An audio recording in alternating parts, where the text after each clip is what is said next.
YouTube, welcome back to Wtf Rc Cars. So we got the little UDIRC drift car and we've got a few alloy parts, so we're going to see if these will actually fit on it.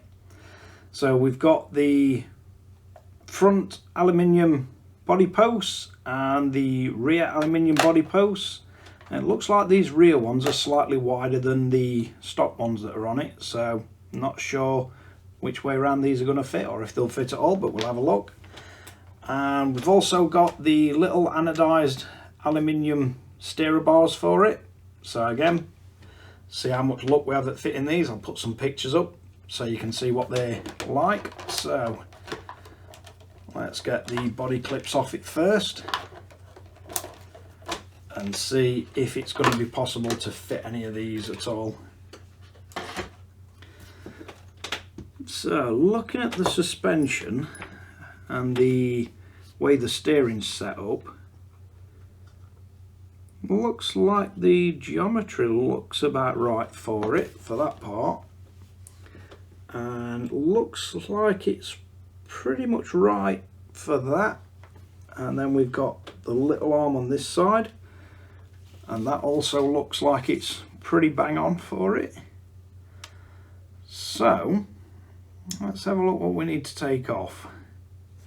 So it looks like it's all held in place down to the chassis by this main part that runs down the top. So I think the first thing we're going to have to do is remove these screws, that screw there, and then them two at the front. So let's get you in for a close-up look and see how much we can get this stripped down.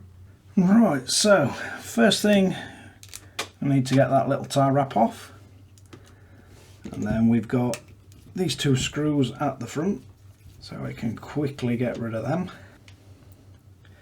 And then you've got 4 screws at the back and then one more above the motor, so take the one out from the motor side first.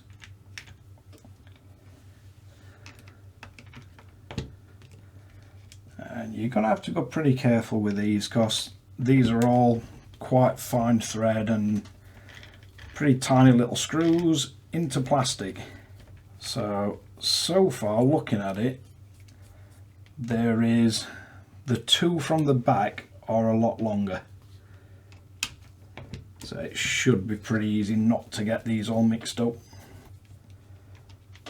So the 2 back ones are your longest, and then the 2 at the front of this and the 2 up front all look about the same size thread and the same length.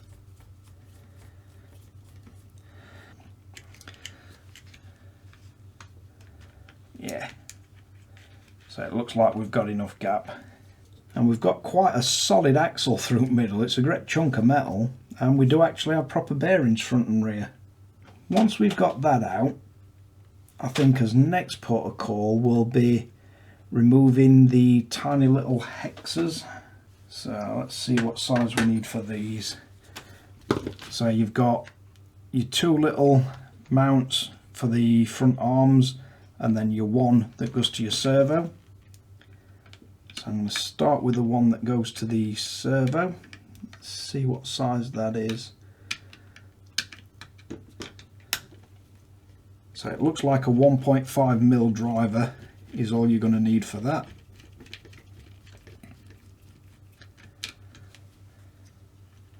So remove that and just move it to one side. Then we should just be able to screw these side ones out. And so far, it's a nice little RC to work on this.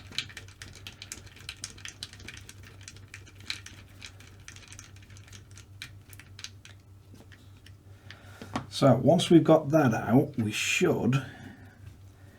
got 2 more screws, the final ones that hold the steering mechanism together. So we should just be able to back these out.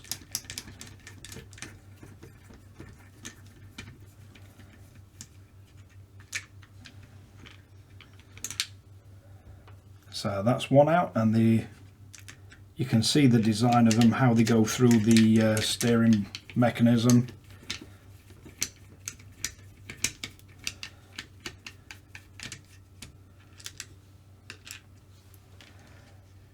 So we should now be able to lift this one out.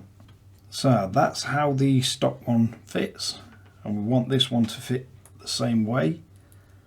Now with these being aluminium, I'm going to try them without thread lock at first because they're only small.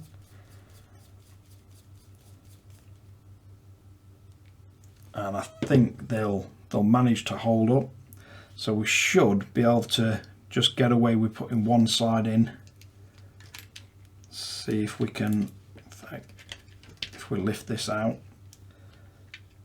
So we should be able to drop that in and then put that back through it and into the bottom of the chassis. So that's the position we're in at the minute. We've got the steering bar in, and then if we lift that one out,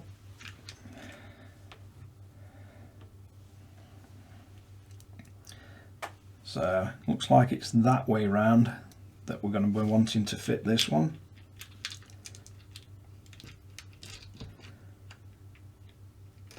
Then if you line your steer bar up, you should be able to get this screw back through and just screw it down into the assembly. So it does look like it's going to work so far.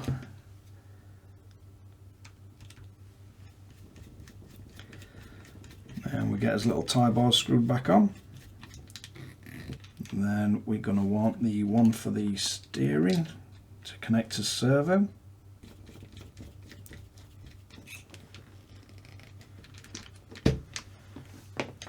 And then finally we want this other wheel on, this other tie bar. So if we get that into position, should be able to tighten it up.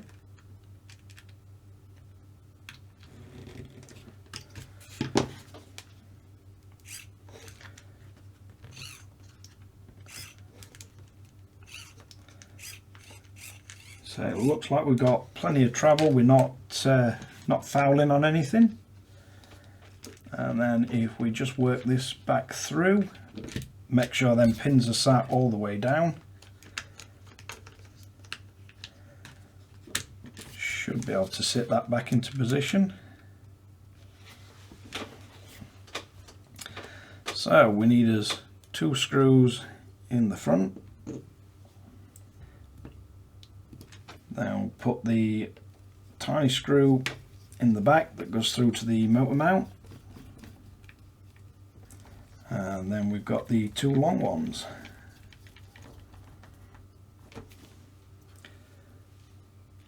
And we get the ones towards the front of this plate. These are a lot shorter. And that's a steering upgraded to aluminium.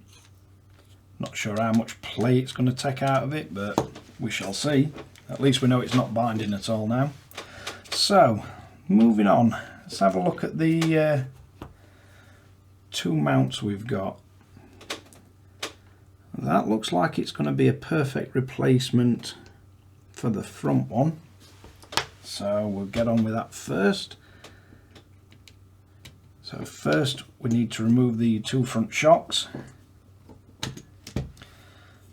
So that's got the shocks off. Then you've got one tiny little screw. That's right in the center.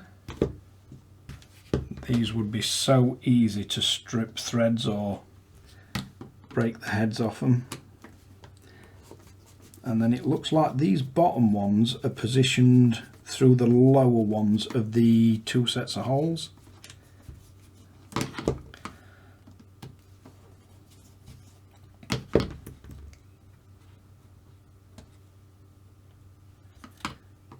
It looks like all 3 of these are identical. So that's the way the stock one's fastened. So we position this exactly the same with the raised parts towards the front. Let's see how any of these holes line up.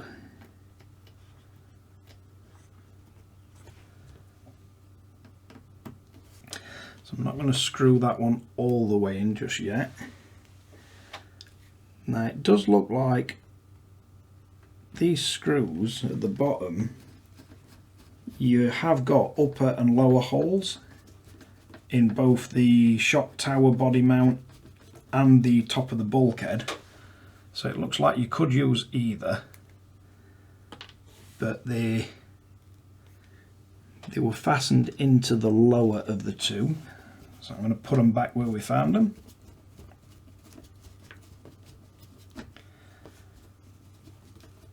And hopefully this will all line up right and go back together.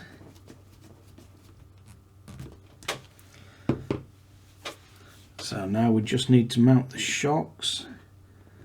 And it looked like they were fitted to the outermost holes, so we'll try and stick with that. See if they'll screw back in to where they were. It does look like they fit.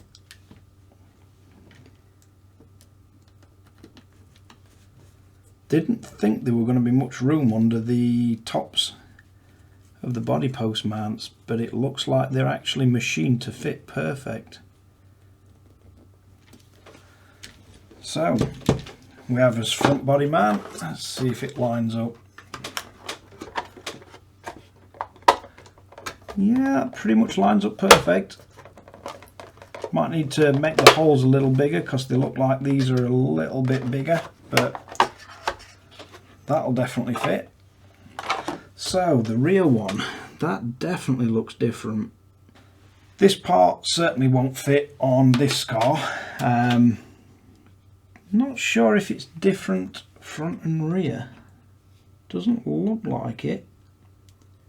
So you could definitely buy another of the front ones, and it looks like without drilling extra holes in your body, or certainly for mounting this, you'd need to buy a kit that comes with two of the front ones. So it looks like they're exactly the same as them.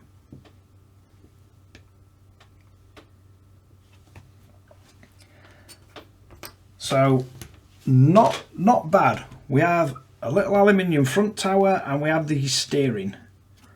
So let's get the body back on and wrap this one up. So right, there we have it. We've successfully mounted the aluminium steering, so the cheap parts from AliExpress do fit. We've got the front mount, the rear mount. I'm not going to modify this body in case I get a different body and I can use that one. So that one at the minute, I'm going to keep it to one side. I might see if they do the front one separate, because I did just buy a whole bunch of these bits as a full kit. They're dirt cheap from AliExpress, and it's just interesting to see what parts will actually fit on this UDIRC car and which parts won't. As for the front mounts, all I've done is made the holes ever so slightly bigger and they fit perfect. And the steering, no problem at all, that just fits straight on it. So if you like this content, don't forget to like and subscribe, share to friends and family, and don't forget to ring the notification bell to see what else we do to this tiny little RC. And I'll catch you guys again in the next one.